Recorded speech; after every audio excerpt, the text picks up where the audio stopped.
बिस्मिल्लाहिर्रहमानिर्रहीम। मैं हूं doctor Khan, professor of physics, motivation inspirational speaker. उस दिन हमने जो वीडियो बनाई थी एम्प्टी स्पेस के बारे में, आज हम उसका दूसरा पोर्शन जो है उस पर बात करेंगे, मिस्ट्री ऑफ स्पेस के बारे में। तो उस दिन मैंने सबसे पहले ये बात की थी कि हमारा जो मैटर है वो 90+, लोग तो 99 कहते हैं कि एम्प्टी है। इसका मतलब ये है कि सारी चीज़ें चूँकि मैटर से एटम मिल के बनी हैं, तो सब में 90+ जो है वो स्पेस है। तो उसका रिस्पांस बहुत अच्छा है। मैं आप सबका ममनून हूँ जिन्होंने रिस्पांस दिया। उन्होंने कहा सर इसकी मज़ीद वजाहत करें कि ऐसा क्यों है, और अगर इतनी कहाँ दरमियान में एटम मालिक्यूल या मैटर के स्पेस जगह है, खाली जगह पड़ी हुई है, तो हम उसमें कोई चीज़ डाल या वहाँ से कोई चीज़ निकाल क्यों नहीं सकते, इसकी वजह क्या है। तो उसका जवाब ये है कि जब हम बात करते हैं एटम की, तो एटम के दो हिस्से हैं। एक उसका न्यूक्लियस है, एक उसके आगे बाहर जो है। लोगों का ये ख्याल है कि इलेक्ट्रॉन जो है मदार में गर्दिश कर रहे हैं, लेकिन उसके बारे में जो लेटेस्ट मॉडल है, क्वांटम मैकेनिकल मॉडल्स को कहते हैं, वो ये है कि मदारों में गर्दिश नहीं कर रहा है, बल्कि क्लाउड बना हुआ है। और क्लाउड में जहाँ जो हमारे बाउंडेड न्यूक्लियाई हैं, बाउंडेड इलेक्ट्रॉन हैं, वहाँ वो क्वांटम मैकेनिकल रूल को फॉलो करते हैं।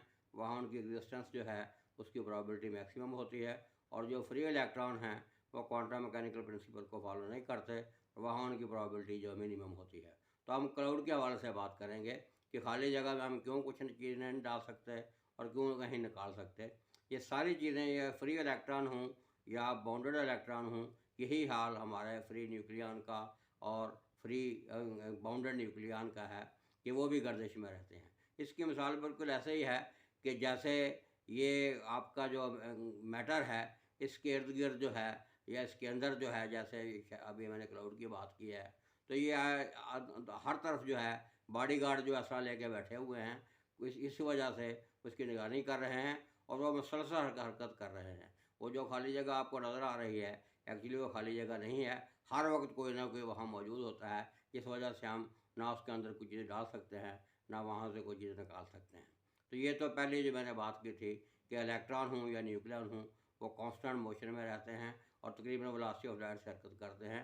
और ये मोशन जो है हर जगह वो कोई ना कोई इलेक्ट्रॉन या न्यूक्लियन मौजूद होता है, जिस वजह से हम उसके अंदर से ना कोई चीज़ निकाल सकते हैं, ना उसके अंदर से कोई चीज़ डाल सकते हैं।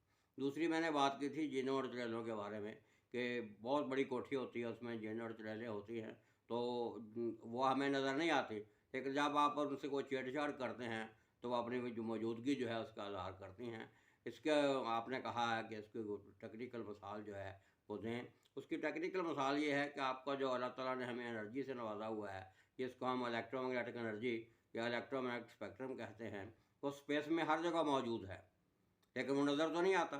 लेकिन आपकी जो टेलीकम्युनिकेशन है या जीपीएस सिस्टम है, जीसीएस जीआईएस सिस्टम है, वो सारा उसी की वजह से चल रहा है। तो जब हम ट्रांसमिशन या रिसीविंग एंटीना लगाते हैं, तो वही चीज़ें जो स्पेस में फिर रही हैं वो हमारे काम आना शुरू हो जाती हैं। इसी तरीके से जिसको हम स्पेस कहते हैं, ना तो वो मुकम्मल तौर पे भरी हुई है और ना ही वो मुकम्मल तौर पे खाली है। तो ये जिन चीज़ों की जो मैंने बात की थी, आप इसको ये समझें कि वो इलेक्ट्रोमैग्नेटिक स्पेक्ट्रम है, और कोठी जो है उसको समझें पूरी स्पेस है जिसमें वो फिर रहा है। इसका जो हिस्सा हमें चाहिए वो एंटीना के ज़रिए हम उसको खींच लेते हैं और वो उसको हम इस्तेमाल करते हैं। बिल्कुल इसी तरीके से जैसे जिन और चुड़ैलें जो हैं, अगर आप उनको कैद कर लें तो उनसे आप वही काम ले सकते हैं जो आप लेना चाहें, कैसे भी लेना चाहें। तो ये स्पेस के बारे में जो मैंने बात की थी जिन और चुड़ैलों की, उसका वाज़ेह सबूत ये है कि अगर स्पेस जो है वो मुकम्मल तौर पे खाली होती, तो ये हमारी जितनी टेली कम्युनिकेशंस हैं उसमें रेडियो, टीवी, मोबाइल वगैरह आते हैं या वायरलेस टेलीग्राफी आती है, इसके पास जो जीपीएस सिस्टम है या जीआई सिस्टम है, ये कभी मुमकिन ना होता। ये इस चीज़ का जवाब है कि हमारी स्पेस एम्प्टी नहीं है। दूसरी इसकी वजह यह है कि आजकल जो लेटेस्ट सर्च हुई है उसमें स्पेस जो है उसमें से मुख्तलिफ़ किस्म की आवाज़ें जो हैं, जैसे जिन और चुड़ैलों की आवाज़ें आप देखते हैं, वो डिटेक्ट हुई हैं। तो आपको पता है कि साउंड वेव जो हैं वो मैकेनिकल वेव हैं, मैटर के बगैर वो सफ़र नहीं कर सकती। इसका मतलब है अगर स्पेस से कुछ आवाज़ें आ रही हैं तो वहाँ मैटर एग्जिस्ट करता है। ये भी उस चीज़ का बहुत बड़ा सबूत है कि स्पेस जो है वो खाली नहीं है। इसके आगे मैं एक बड़ा इम्पोर्टेंट इफ़ेक्ट है इसकी बात करूँगा कि ऐसा क्यों होता है, ये सबूत इसका क्या है। लेकिन इससे पहले एक बहुत बड़ी मज़ाहिया जो है इंटरेस्टिंग स्टोरी है कि स्पेस जो है ना तो वो 100% खाली है और ना वो 100% भरी हुई है। उसके बारे में एक मैं स्टोरी शेयर करूँगा। उसके पीछे फ़िलासफ़ी या थीम ये है कि जब आप पैकिंग करते हैं तो आप एक ही डब्बे में वो जो चीज़ें पैक करना चाहते हैं, डालना चाहते हैं, उनकी तरतीब बदल बदल के उनकी तादाद कम या ज़्यादा कर सकते हैं। यानी ऑर्डर डिसऑर्डर जो है उसको चेंज करके आप पैकिंग जो है उनके जो नंबर ऑफ़ आइटम्स हैं उनकी तादाद कम या ज़्यादा कर सकते हैं। और इसको जब हम माइक्रोस्कोपिकली देखते हैं, आप समझते हैं कि वो आपका संदूक या डब्बा भर चुका है, लेकिन उसके दरमियान भी बहुत सारी खाली जगह जो है वो पड़ी होती है। तो वो स्टोरी जो मैं आपके साथ शेयर करूँगा वो बड़ी इंटरेस्टिंग स्टोरी है और इसको हम कहते हैं एम्प्टी पिकल जार। ये जो आपका अचार डालने वाला जार होता है, एक दफ़ा एक प्रोफेसर साहब जो हैं, बच्चों ने भी यही सवाल पूछा कि सारे में समझ नहीं आ रही कि स्पेस जो है वो एम्प्टी स्पेस जो है वो उसको कैसे समझा जाए कि वो एम्प्टी होती है या फिल्ड होती है। तो वो उन्होंने कहा एक पिकल जार जो है वो लेके आओ। जब वो पिकल जार लेके आए, उन्होंने बच्चों को दिखाया कि इसको इधर से देख लो, ये मुकम्मल तौर पर खाली है। अब इसके साथ मैं वो गेम करने वाला हूँ, उसको ज़रा गौर से देखिएगा, फिर आपको ऑटोमेटिकली समझ आ जाएगी कि आप जितनी भी हम पैकिंग करते हैं, क्योंकि उस दिन मैंने बात की थी कि जो फील्ड स्पेस है उसको रखने के लिए कोई जगह चाहिए, वो एम्प्टी है। क्योंकि दोनों लाज़िम मलज़ूम हैं, एम्प्टी स्पेस जो है फील्ड के लिए और फील्ड स्पेस जो है वो एम्प्टी स्पेस के लिए। इसके पीछे असल राज जो है वो आइंस्टाइन की स्पेशल थ्योरी रिलेटिविटी है और जनरल थ्योरी है। क्योंकि स्पेशल थ्योरी में एनर्जी मैथ का जो रिलेशन है, एनर्जी और मैटर जो है वो जो एनर्जी मैटर में कन्वर्ट हो रही है, मैटर एनर्जी में कन्वर्ट हो रहा है, तो उनको जगह चाहिए कहाँ वो कन्वर्ट हों, तो वो जगह देती है स्पेस टाइम यूनिफिकेशन। तो ये दोनों थ्योरी जो हैं इस तरीके से करस्पॉन्ड कर जाती हैं। यही उस दिन मैंने बात की थी कि खाली जगह जो है वो उसको भरी हुई जगह चाहिए अपना वजूद कायम करने के लिए, और भरी हुई जगह जो है उसको खाली जगह चाहिए अपना वजूद कायम करने के लिए। तो जिस स्टोरी की मैं बात कर रहा था, प्रोफेसर साहब ने क्या किया कि उसका जो जार था उसके अंदर छोटे छोटे गोल्फ बॉल जो हैं वो जितने उसके अंदर डाले जा सकते हैं डाल दिए, उसको हिलाया और बच्चों से पूछा कि क्या यह जार भर गया है। बच्चों ने साफ साफ यकजमा होकर कहा कि सर हाँ भर गया है, इसमें अब वो बॉल वगैरह नहीं आ रहा है। तो प्रोफेसर साहब हंस पड़े। उन्होंने अब पीपल जो हैं, ये लोहे की जो है शीशे की छोटी छोटी गोलियां जो हैं वो कुछ लीं, एक डब्बा खोला और उसमें जहाँ जहाँ जगह उनको नजर आती थी वहाँ डाला उनको, और डालने के बाद जार को हिलाया, वो भी अंदर फिट हो गई। तो बच्चे बड़े परेशान हुए और प्रोफेसर साहब ने कहा आप तो कहते थे भर गया है, ये गोलियां अंदर कैसे चलेंगी। इसका मतलब जब आप समझ रहे थे कि स्पेस भरी हुई है, उसके अंदर भी खाली जगह थी जहाँ वो गोलियां फिट हो गई। अब उन्होंने बच्चों से पूछा कि आप बताओ क्या ये जार भर गया है। साफ साफ उन्होंने कहा जी बिल्कुल अब भर गया है, अब तो बिल्कुल जगह नहीं है, नज़र नहीं आ रही जगह हमें इसके अंदर। उन्होंने कहा अच्छा ठीक है। उन्होंने रेत जो थी, काफ़ी सारी रेत जो है उसका एक जो है डब्बा भरा हुआ वो खोला और आस्ता आस्ता उसमें रेत डालना शुरू कर दी, आस्ता आस्ता उसको हिलाना शुरू कर दिया। जैसे जैसे वो हिलाते गए रेत उसके अंदर फिट होती गई और बहुत सारी रेत जो है उसके अंदर वो समा गई। प्रोफेसर साहब ने फिर वही उनको जवाब दिया कि आप कह रहे थे ये भर गया है, इतनी सारी रेत कहाँ चलेगी। इसका मतलब है वहाँ उसके अंदर जो है वो कहीं ना कहीं खाली जगह मौजूद थी। उसके बाद उनसे पूछा कि अब आपका क्या ख्याल है कि अब ये भर गया है, इसके अंदर कोई जो खाली जगह तो नहीं है। उन्होंने कहा ये अभी ये मुकम्मल तौर पर भर गया है। वो हंसने लगे कि अभी भी ये मुकम्मल तौर पर नहीं भरा, अभी भी इसके अंदर स्पेस है जो आपको नज़र नहीं आ रही। तो उन्होंने कहा जी वो कैसे। उन्होंने कहा कि एक चॉकलेट मिल्क जो थी वो उसका सोल्यूशन लेके आए और जार में डालना शुरू कर दिया। डालते गए, उसको हिलाते गए, तो काफ़ी सारा चॉकलेट मिल्क जो है वो उसमें डल गया। तो फिर प्रोफेसर साहब ने पूछा कि ये मेला कहाँ गया अगर आपका जगह नहीं है। तो फिर बच्चे जो है परेशान हो गए। उन्होंने पूछा कि अब जब जार भर गया है, तो बच्चे काफ़ी थोड़ा से परेशान हुए। तो प्रोफेसर साहब ने कहा कि परेशानी आपकी ठीक है, अभी भी ये मुकम्मल तौर पे नहीं भरा, लेकिन बाज़ार ये भरा हुआ नज़र आ रहा है। तो ये उस दिन मैंने बात की थी कि जिसको हम एम्प्टीनेस कहते हैं, 100% एम्प्टीनेस भी मुमकिन नहीं है, और जिसको हम फिलिंगनेस कहते हैं, 100% फिलिंगनेस जो है वो भी मुमकिन नहीं है। ये बिल्कुल वही आइडिया है जिसको हम एक्यूरेसी या प्रिसीजन कहते हैं, कि किसी भी इंस्ट्रूमेंट के ज़रिए आप 100% एक्यूरेसी हासिल नहीं कर सकते, आप सिर्फ प्रिसीजन हासिल करते हैं। और ये वही क्वांटम मैकेनिक्स वाली बात है कि हर चीज़ जो हो रही है वो ज़ीरो और इन्फिनिटी के दरमियान हो रही है। ना इन्फिनिटी हम अचीव कर सकते हैं, ना ज़ीरो। इसी तरीके से ना कंप्लीट फिलिंगनेस हासिल कर सकते हैं हम, और ना कंप्लीट तरीके से मुकम्मल जो है हम एम्प्टीनेस हासिल कर सकते हैं। ये उस दिन मैंने जिन चैनलों की बात की थी, और इसका बहुत बड़ा सबूत जो है आपकी टेलीकम्युनिकेशन जो है जीपीएस सिस्टम और जीआई सिस्टम है, जिसको धड़ाधड़ हम जो है इस्तेमाल कर रहे हैं, इसके बारे हम ज़िंदा नहीं रह सकते। तो दोबारा मैं वो बात करूँगा कि एम्प्टी स्पेस जो आपको नज़र आ रही है वो एम्प्टी नहीं है, लेकिन इसका होना जो है वो फील्ड स्पेस के लिए बहुत ज़रूरी है। बिल्कुल ऐसे ही कि फोर्सेस जितनी भी हैं, फ्रिक्शन फोर्स के बगैर उनका जो है ज़िंदा रहना या काम रहना नामुमकिन है। हालांकि फ्रिक्शन फोर्स बाहर नज़र नहीं आती।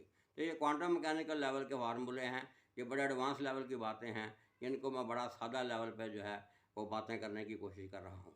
उसके बाद ये जो अभी मैंने बात की है, तो ये वो पैकिंग का मसला है कि जब आप पैकिंग करते हैं तो बाहर आप देखते हैं कि वो पैकिंग जो है मुकम्मल हो गई है, लेकिन उसका वो एक्चुअली जो है जब उसको माइक्रोस्कोपिकली हम देखते हैं उसमें बहुत सारी खाली जगह बची होती है।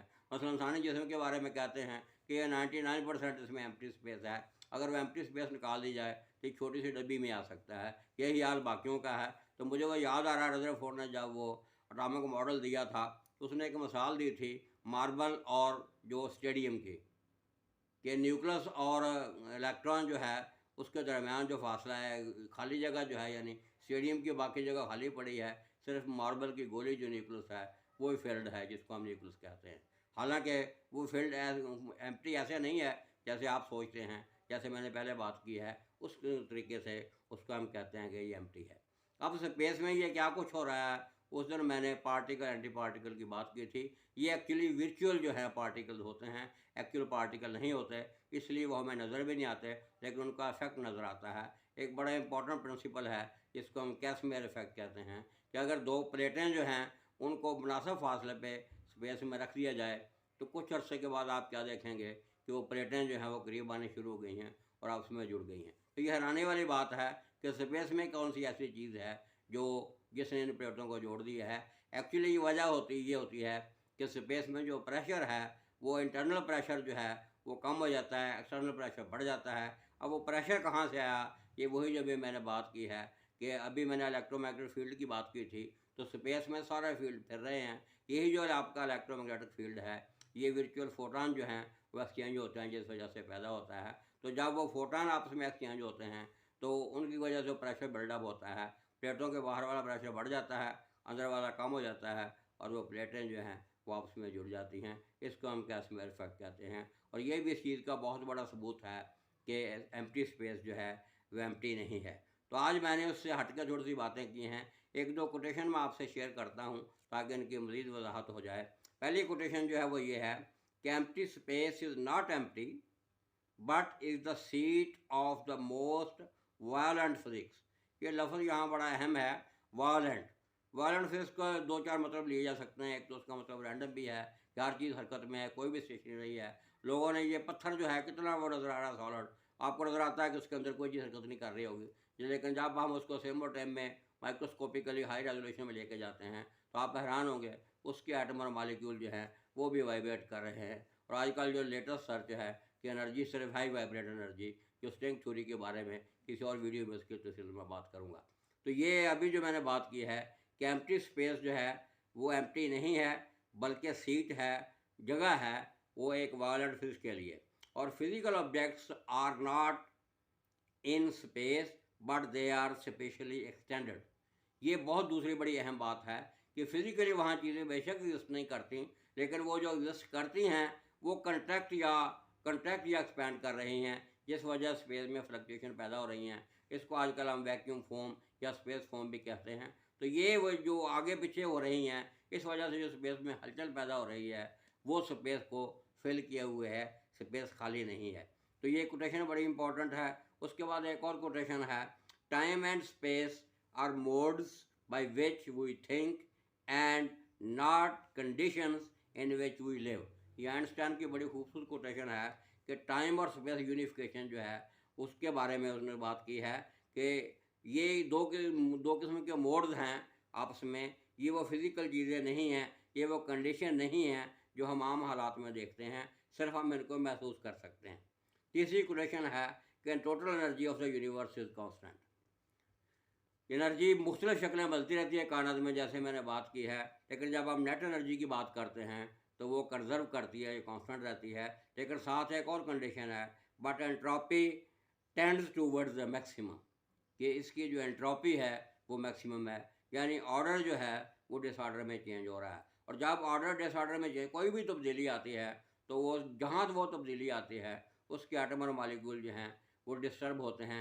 इसकी छोटे लेवल पे मिसालें आप देखते हैं, कमरे में रोशनी आती है, जब आप उसको गौर से देखते हैं तो मट्टी के आटम और मालिक्यूल जो हैं आपको रैंडम हरकत करते नज़र आते हैं। वैसे भी अगर जोग्राफी के हवाले से हम देखेंगे तो एटमॉस्फेयर में जो गैसेज हैं या उनके लेयर्स हैं, उसमें मैं एक और वीडियो बनाऊंगा, उसकी तफसील में बात करेंगे। तो ये अभी मैंने बात की है कि एनर्जी बेशक कांस्टेंट है, और ऊपर वाले कोटेशन अगर मिला के देखें तो जो फिज़िकल चीज़ें हैं वो जब दाएं बाएं फैलती हैं तो वो स्पेस को डिस्टर्ब करती हैं, जिस वजह से उसके अंदर वाइब्रेशन पैदा होती हैं और फ्लक्चुएशन पैदा होती हैं, जिसको हम लेटेस्ट आगे रिसर्च में आके फोम का जिक्र करते हैं।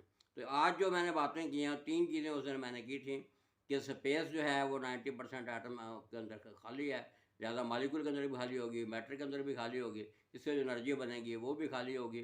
तो आइंस्टाइन की अगर आप इक्वेशन देखें उसमें डाल्टा हम यही इशारा कर रहा है कि बहुत कम मैथ इस्तेमाल करके हम इतनी एनर्जी ले रहे हैं। अगर पूरी एक मैथ हम इस्तेमाल कर रहे होते तो यानी पूरी अगर मैथ जो है फील्ड होती तो पता नहीं कितनी इतनी एनर्जी होती।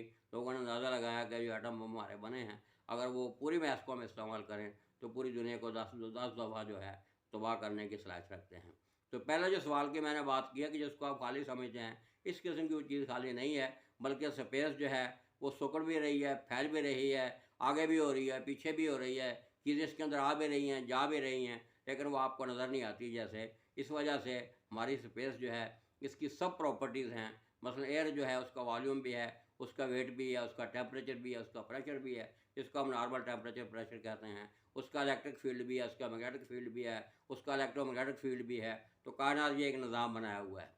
कि पीछे जो मैंने मिसाल दी है कि एम्प्टी स्पेस, वो पिकल जार वाली, पिकल जार जिसकी मैंने बात की थी, उसमें एक चीज़ को आप ध्यान में रखेंगे कि कायनात जब बनी है तो अल्लाह ताला ने सिस्टमैटिक चीज़ों को बनाया है।